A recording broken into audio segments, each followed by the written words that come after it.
Happy Tuesday and welcome to Tuesday's topic.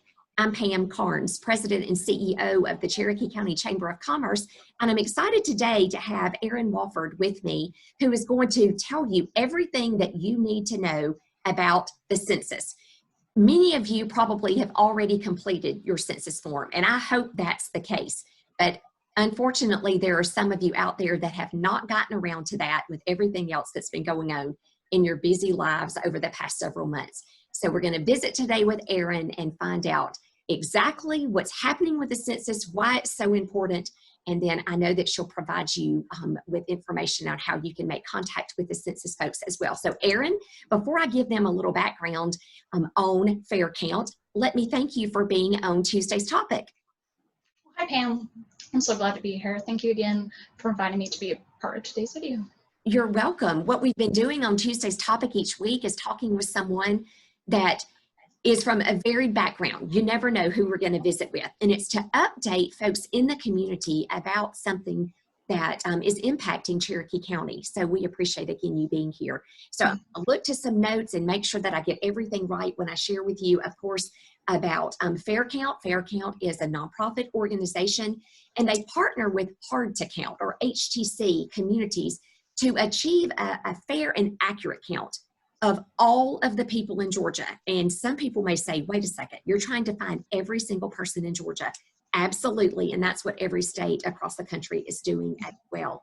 Through community partnerships, whether those are faith connections, technology solutions, Fair Count engages, educates, and mobilizes the 2020 census and strengthens the pathways to create civic participation in that count. So Fair Count has been divided into 6 zones around the 159 counties here in Georgia. And Erin is the lead organizer for Zone 1. Congratulations. Thank you. And in that tremendous role, she is tasked with ensuring a complete count for all of the residents of North Georgia. So she's here to discuss the 2020 census with us today. But Erin, first, why don't we start off with something pretty simple? What is the census? Yeah, that's a really great place to start. So every 10 years, we must count how many people live in the United States. This national head count is required by our Constitution, and it is the greatest peacetime mobilization of our government. We have been doing a census every decade since 1790, so basically since our founding. So in addition to voting, the decennial census, which means it happens every 10 years, is a pillar of our democracy.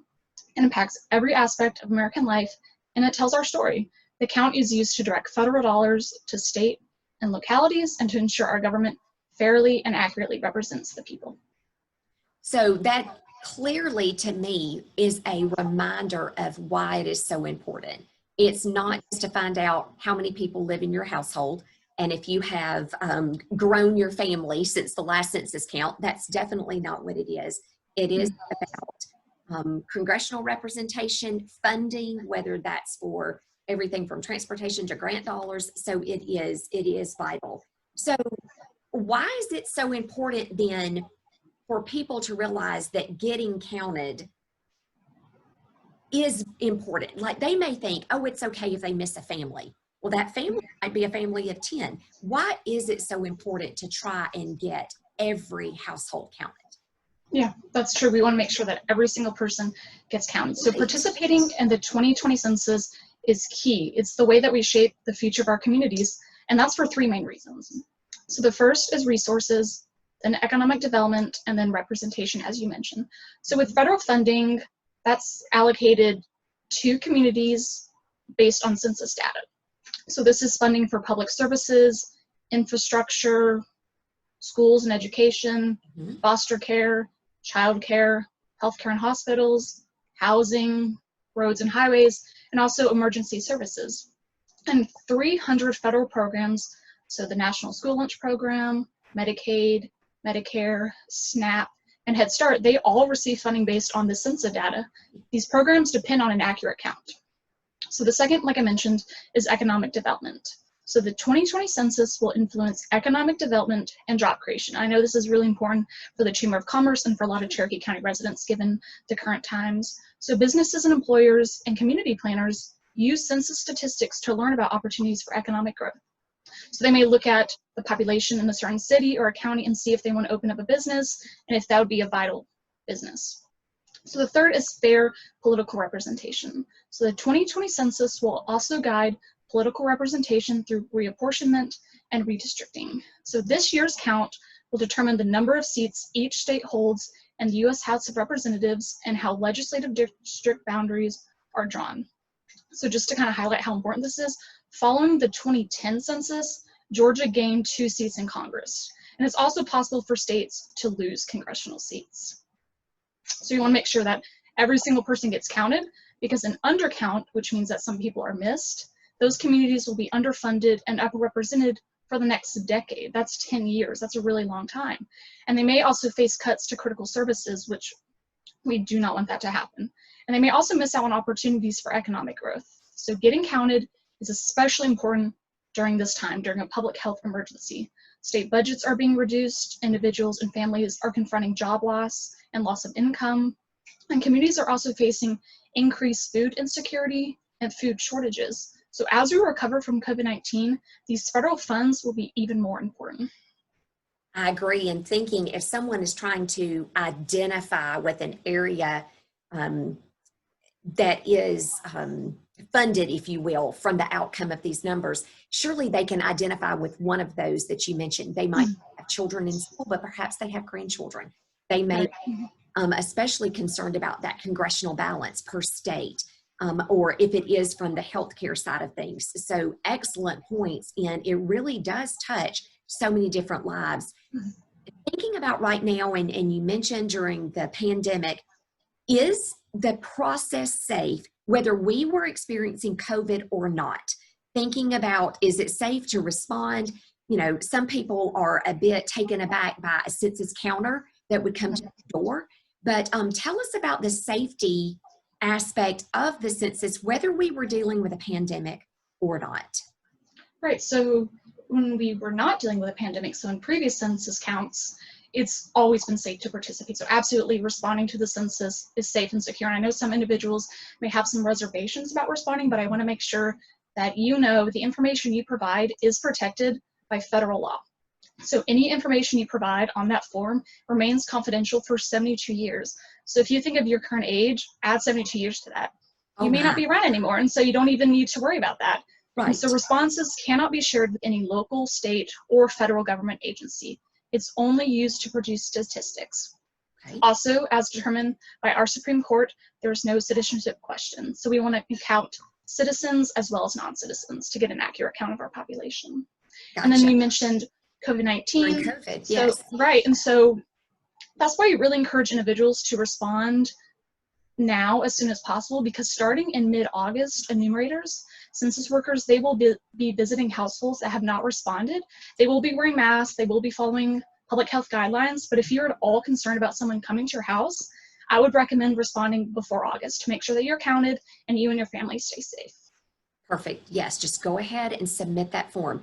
And our family has already done theirs, and it is very short, very simple, so you can do it. So who is at risk of being undercounted during this process? Yeah, that's a really important point to bring up. So there are some numerous groups that are historically undercounted, and so I want to highlight just a couple. So children under 5, they are the second largest group in Georgia at risk of being undercounted. So I stress the importance, if you have a baby, if you have young children, if you have foster care, or if you know anyone with young children, please encourage them and remind them to count those children, because like I told you, it's going to determine the next 10 years. And if that baby is 1 year old, they'll be 11 years old, and a lot happens during that time. Sure. And so some other individuals and groups at risk of being undercounted are rural communities, low-income households, renters, racial and ethnic minorities, seniors, immigrants, college students, people with physical and mental disabilities, and people experiencing homelessness. Okay, I can definitely see from the homelessness aspect, and that in many communities significantly impact their community size, most definitely. So what are some of the challenges to a complete count? Which, let me say, and I will say, I am very impressed with what all you have done, with what you and your count are doing. but my gracious, working towards a 100% count has got to be a bit intimidating. So speak to that, the challenges to a complete count.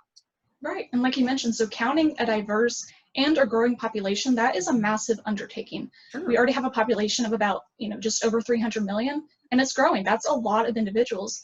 So some challenges to counting everybody: language barriers. There's also very expensive disinformation and misinformation campaigns. Like I mentioned before, distrust and fear of the government, and also limited or no access to the internet. And an additional unforeseen challenge is, of course, COVID-19. Right. So from the standpoint then, you touched on that as far as language barriers.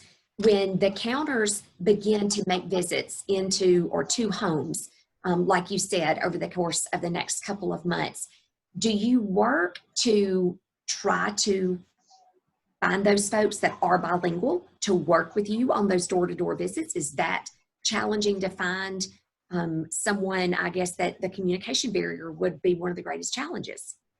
Right. So there are some bilingual census workers, because we do know where certain bilingual populations live. And then to highlight self-responding. So that's an additional challenge to that. There are also language barriers to that, but no worries. To fill out the questionnaire online or over the phone, that's available in 13 languages. And for individuals whose language is not represented there is a step-by-step guide in 59 languages. So like I mentioned, it's a very diverse population. There's a lot of great languages that people speak. And so just to ensure that people have the access to fill out the questionnaire in their native language, and to also have a census worker who can either speak that language or provide them with information in that language, that's really important. Absolutely. Well, good. I anticipated that had already been covered, but I think reminding viewers that if they do know those folks that have that bit of a barrier, that they can overcome that during the process. That's fantastic. So how can those watching and listening to us today help ensure a complete and accurate count? What can our community do to help you? Right. So just to reiterate this point one more time, so we are counting a diverse and a growing population. So we've touched on this before. That's a challenge in itself. So residents, you can help out just by spreading the word. You can also report false information. So to spread the word, I would do it on social media. It could be by word of mouth. You can share why responding is so important to you, or you could just share, my household has already responded. I encourage you to do yours as well. There are also local, flexible, and temporary jobs with the U.S. Census Bureau. Yes. So if you're interested in being an enumerator and being part of that process to knock on households and get people counted, you can contact the Census Bureau directly and see if there's any opportunities with that. And then our organization, Fair Count, we have some volunteer opportunities for census outreach. We're doing phone calls and texting in these hard to count and underperforming areas just to encourage census participation. And if you want more information about our organization, you can just visit faircount.org to learn more. Okay, so that's easy, faircount.org. If they're interested in those employment opportunities with the Census Bureau, reach out to them directly. Yes. Okay, all right, that's easy. So I've not been able to stump Erin with a question yet. Y'all can tell she's knowledgeable, she knows what she's doing. So tell us, what is the current self-response rate in Cherokee? Okay. So these rates are updated. Right. So these self-response rates are updated daily. So as of July 13th, your self-response rate is 62.2%. So okay. that's you guys are doing pretty well. That's a pretty strong statistic. I think so that's actually increased a bit since you and I spoke a couple of It has. Okay. That's right. Yeah, it has increased a little bit. Okay. And just to kind of give people a number to go off of, to increase that self-response rate. So if an average of about 10 households in each tract fill out their census every day between now and the end of the month, Cherokee County will reach its final 2010 self-response rates. But I challenge you guys to not only reach that rate, but also to surpass it. And so 2010's final self-response rate was 70.6%. So we have a little bit of work to do, but I know that you guys can get it done. All right, so say that again. We were at 70.6% in 2010. So we want to do better than that. That's what we're shooting for. And so we're a pretty competitive community, so let's use that as a community to pull that together. So Erin, what would you like to share just to kind of summarize what you shared today? Anything that I've missed question-wise? What would you like to leave viewers with today? All right, so I just want to go back over how individuals can respond. So if you haven't done it already, this is how you can get it done. So all residents can respond in 3 ways. So you can either do it online, you can do it by phone, or by mail. And so just one person in each household needs to fill out the questionnaire. And so make sure you count everyone who lives in your household as of April 1st, 2020. So they should be included. So this is non-relatives or people living with you temporarily. So to do it online, the link is my2020census.gov. Once again, my2020census.gov. And you can do this on a phone, on a computer, or even on a tablet.